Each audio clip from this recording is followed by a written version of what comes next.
So that's the new Mercedes-Benz CLS. This car started the coupe sedan trend more than 10 years ago, but it's a trend that's slowly fading away as SUVs begin to take over the universe. So much so that Mercedes-Benz now sells two different coupe SUVs. But if you want a sedan and you want it to be a little more exciting, a little more of a standout than your typical C-Class or E-Class or S-Class, the CLS is a great choice.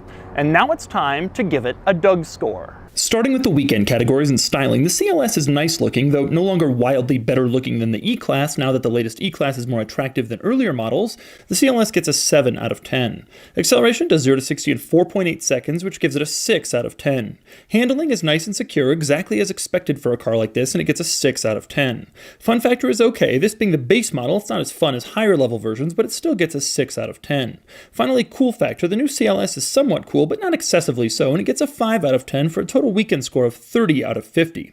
Next up are the daily categories and features. The CLS is very well equipped and it gets an 8 out of 10. Comfort is surprisingly strong and it gets a 7 out of 10. Quality is good, the interior is beautiful, but Mercedes reliability is always a bit concerning for the long term and it gets a 7 out of 10. Practicality is okay, it seats 5, but it's a bit tight in the middle and back and the trunk isn't very big, it gets a 5 out of 10.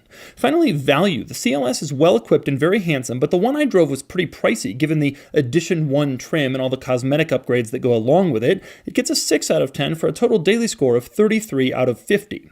Add it up and the Doug score is 63 out of 100, and here's how it compares to rivals. Usually I only review the high performance versions of these cars, which is why the E63, the M5, and the Panamera Turbo are on this list.